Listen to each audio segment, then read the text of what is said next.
Bonjour à tous, bienvenue dans cette capsule. On va regarder ensemble comment se préparer à l'arrivée de Google Analytics. Si vous avez déjà un site internet ou si vous suivez un peu les actualités du marketing numérique, vous avez certainement entendu parler de l'arrivée justement de Google Analytics 4, cette nouvelle version de l'outil si connu de Google pour l'analyse de données. Donc, ce qu'on va regarder ensemble, c'est qu'est-ce que ça veut dire cette arrivée de Google Analytics 4, comment s'y préparer. Puis si vous commencez en ce moment en numérique, que vous lancez votre site web en ce moment, ben, c'est quoi la meilleure façon de l'installer? Parce que vous allez voir que certains CMS, je pense à Shopify par exemple, ne sont pas encore compatibles avec Google Analytics 4. On va regarder comment passer au travers de ça. Rapidement, puis pour bien comprendre un peu le contexte de ce changement, je pense que c'est important de regarder un peu l'histoire derrière l'outil si populaire qu'est Google Analytics. Il est rentré dans le giron de Google en 2005 quand Google a acquis Urchin. Ensuite, on a eu la première version officielle en 2007 avec Classic Google Analytics, une première évolution en 2012 avec Universal Analytics, qui est la version que tout le monde utilise en ce moment. Puis, depuis 2020-2021, on a Google Analytics 4, qui est la nouvelle version qui s'en vient et qui en ce moment est déjà disponible. Ce qu'on voit, c'est qu'au 6-7 ans, il y a un changement majeur dans l'univers de Google Analytics. Ça fait du sens, la manière de collecter des données évolue. Chaque année, je pense qu'on collecte de plus en plus de données, donc il faut aussi revoir la manière dont on la collecte, puis surtout la manière dont on la stocke. C'est l'un des points, on le verra, très important derrière Google Analytics, l'architecture de stockage, qu'on ne voit pas, mais qui permet d'en collecter beaucoup plus. Qu'est-ce que Google nous a dit sur ce changement? Ils nous ont annoncé que 2021 était une année de transition pour les éditeurs de sites. L'idée, c'est justement que ça se fasse de la manière la plus simple possible.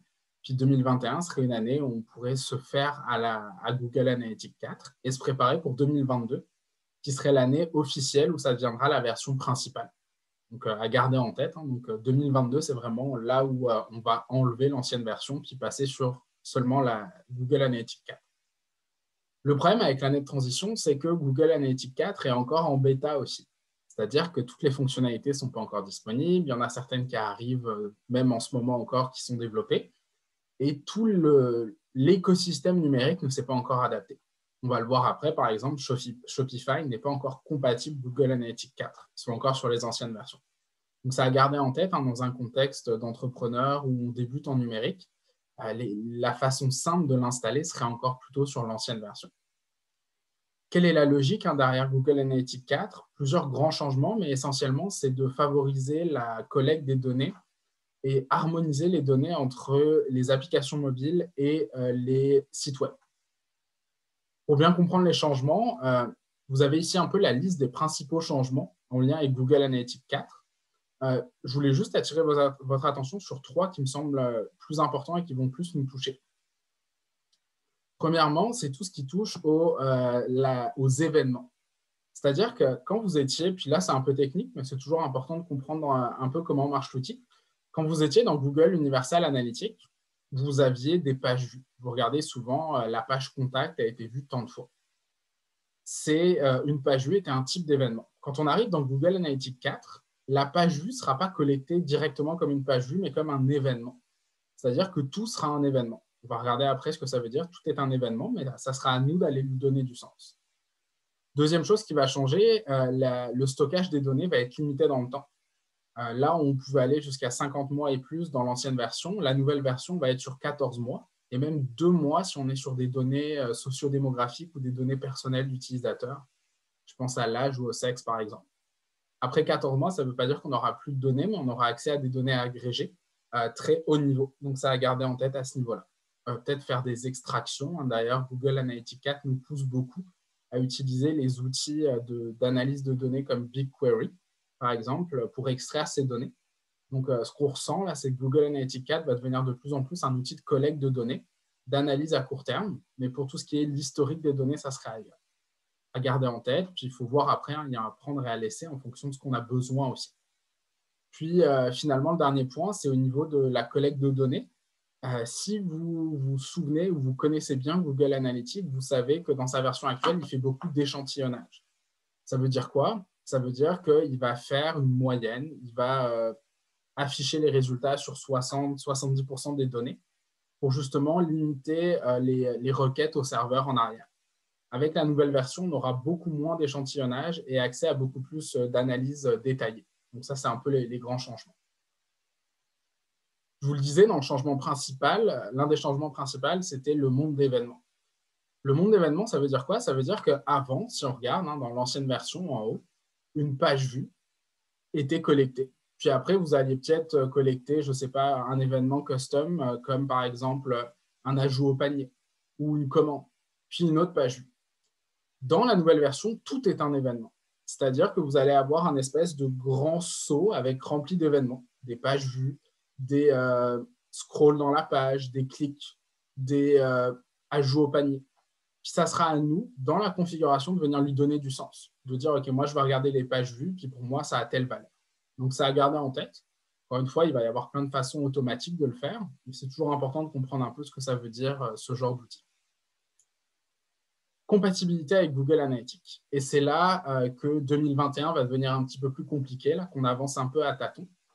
Pourquoi? Je vous disais, 2021, c'est une année de transition. Le but, c'est que l'ensemble de l'écosystème numérique se fasse au nouvel outil. En ce moment, tout n'est pas encore compatible.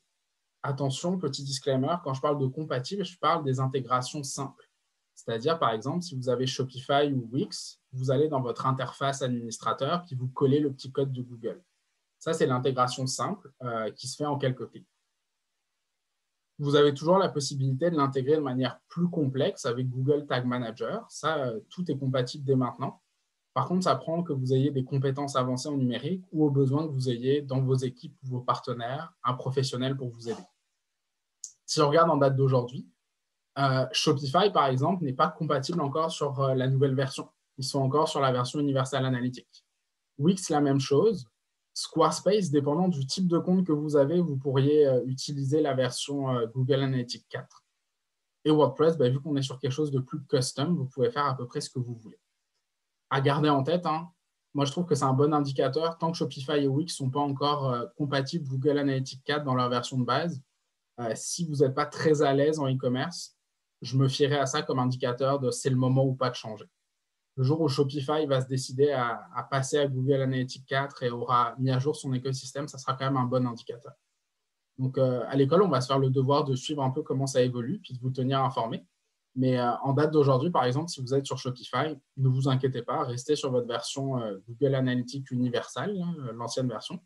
Puis Shopify saura aussi très bien vous dire quand ils seront prêts à faire le changement.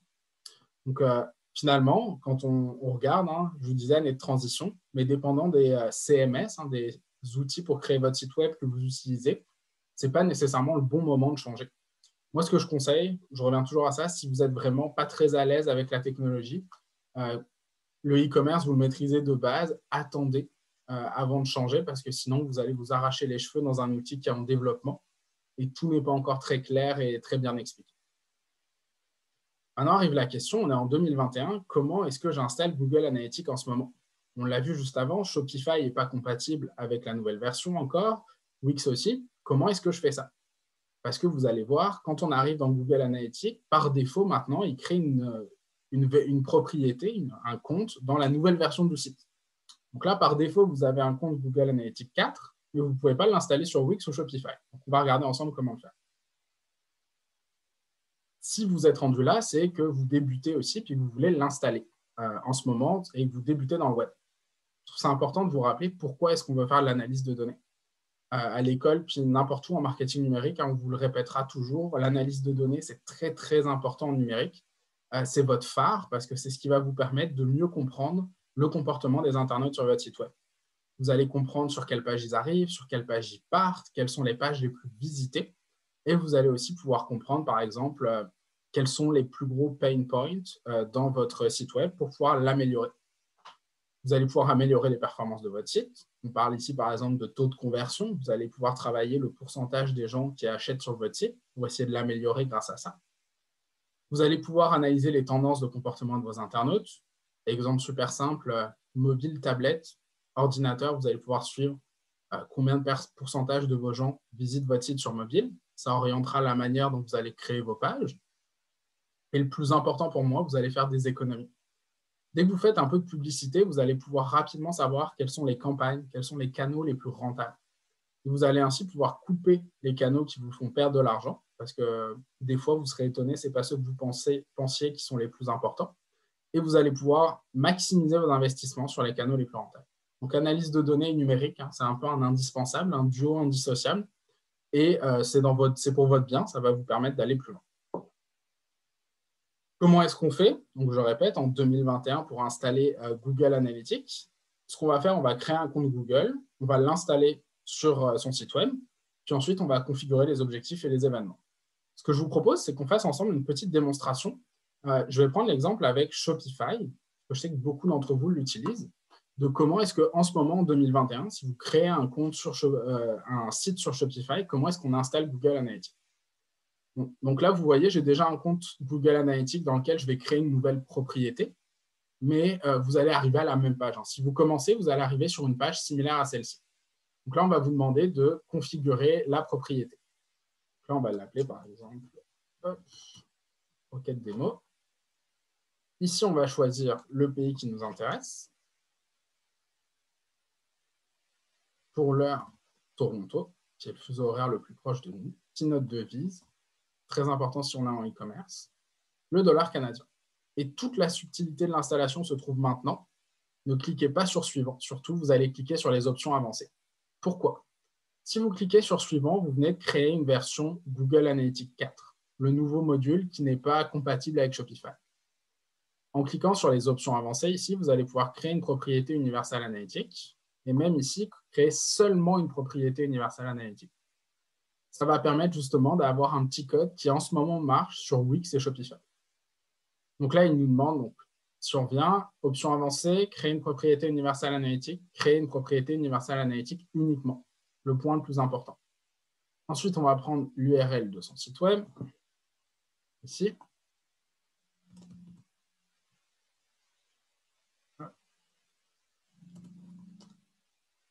Suivant, vous allez pouvoir remplir les informations si vous le souhaitez. Google qui donne des infos sur votre secteur. On va créer notre compte. Il va nous demander normalement, voilà. Donc là, notre compte est en train de se créer. Et vous voyez, ici, on a un petit code qui vient d'être créé, qui commence par UA. Celui-là, on va le copier. On va ensuite se rendre dans boutique en ligne ici, dans votre Shopify. Donc là, on prend un exemple Shopify, mais si vous êtes sur Wix, ça serait la même chose. C'est avec le code UA que ça marche. Donc ici, tableau de bord, on travaille sur notre site web, donc on va aller dans la boutique en ligne, puis on va aller dans nos préférences. Et dans préférences, il y a un endroit dédié à Google Analytics. Vous voyez, moi j'avais déjà un compte, mais il serait vide. Vous allez coller votre code et enregistrer. Très important, cochez bien la petite case « Utiliser l'e-commerce amélioré ». C'est ce qui va vous permettre justement d'avoir l'ensemble des données e-commerce qui s'en vont dans Google Analytics depuis Shopify. Vous allez pouvoir voir les ajouts au panier, les ventes par produit. Donc, vous allez pouvoir aller beaucoup plus loin. Et là, vous venez d'installer Google Analytics début 2021 avec justement les petits enjeux de compatibilité très facilement. Maintenant, la question d'après, ça va être de commencer à le configurer. Pour le configurer, on va vouloir faire plusieurs choses. Première chose, on va vouloir activer le e-commerce. Très important.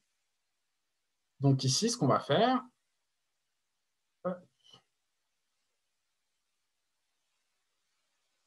on se retrouve ici dans la vue Google Analytics de base. 3 colonnes. Votre compte, qui est un ensemble de propriétés.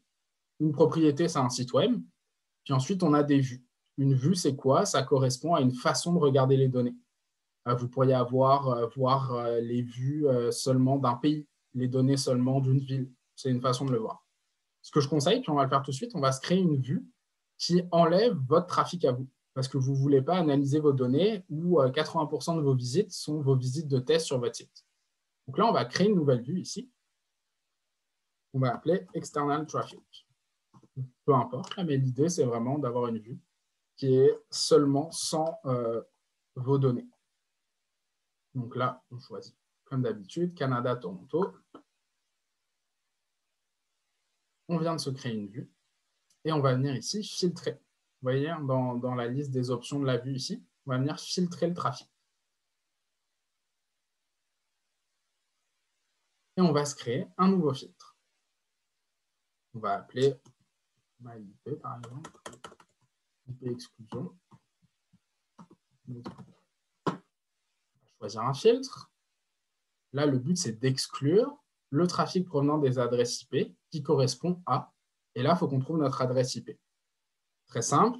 On va sur Google, what is my IP, et Google va nous la retourner ici, mais vous avez aussi plein de sites qui font exactement cette information-là. Vous copiez cette information-là, vous venez la coller ici, et vous venez d'exclure le trafic de votre maison, par exemple, ou votre bureau. Très important, rajouter autant de filtres que vous avez d'endroits où vous vous connectez. Votre coworking, votre bureau, votre maison, si vous avez plusieurs bureaux. Donc, très important de penser à le rajouter. Si vous avez un partenaire aussi qui travaille beaucoup sur votre site, ce serait intéressant de le rajouter comme votre agence web. Donc, ce qu'on a maintenant, vous voyez, on a toutes les données du site web disponibles et seulement les données de trafic externe. Ce que vous allez regarder, toutes les données site web, c'est ce qu'on appelle la donnée RAW. Vous allez rarement y toucher, mais c'est plus votre filet de sécurité, un peu comme au cirque. Là, si jamais il y a de quoi, vous irez dans cette vue-là. Et dans External Traffic, c'est là qu'on va faire toutes les analyses. Maintenant, on va activer le e-commerce. On l'a activé côté Shopify. On va venir l'activer ici, très simple. Activer le e-commerce, activer les rapports, enregistrer. Et on vient d'activer notre e-commerce en quelques clics. Donc, vous voyez, on a une propriété qui s'est setée très rapidement. La chose qui restera à faire à ce niveau-là, toutes les données e-commerce vont être envoyées directement par Shopify. Vous pourriez rajouter des objectifs. Ici, donc, on va aller toujours dans la vue. On était ici dans Objectifs. On va venir créer un nouvel objectif à ce niveau-là. Et ça serait à vous de regarder ce que vous voulez créer, dépendant de ce que vous voulez mesurer. Un objectif sur le site, c'est, comme son nom l'indique, là où l'utilisateur se rend. C'est le but de votre site. Donc, c'est sûr qu'en e-commerce, on ne va pas se mentir, on a un but très vente, mais vous pourriez avoir, par exemple, traqué les formulaires de contact. Donc là, qu'est-ce que vous feriez, par exemple? Ça serait un objectif de type personnalisé, ici, ou de type destination. Ça marche aussi, mais là, on va le faire de manière simple ici. Formulaire de contact. Ici. Là, on va choisir ici à quoi ça correspond. Est-ce que c'est quand j'atteins une certaine page? Est-ce que c'est quand ça fait tant de minutes que je suis sur le site? Il y a plusieurs façons de le faire. Là, on va regarder une façon très simple, c'est en traquant une page en tant que telle. Vos formulaires, à chaque fois, ont une petite page de, normalement, confirmation. Si on va prendre l'exemple ici, si je m'en vais sur ce site de démonstration, dans l'onglet Contact, vous avez ici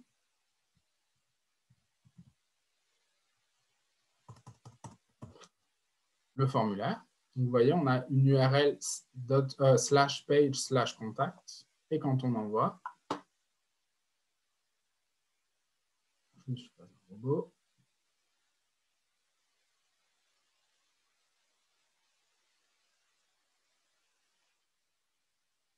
Hop. Vous voyez que l'URL vient de changer. Ça veut dire que ça sera considéré dans Google Analytics comme une autre page. C'est ça qu'on va venir mesurer. On va mesurer le nombre de gens qui sont arrivés sur cette page-là. On va se retrouver dans Google Analytics, une destination.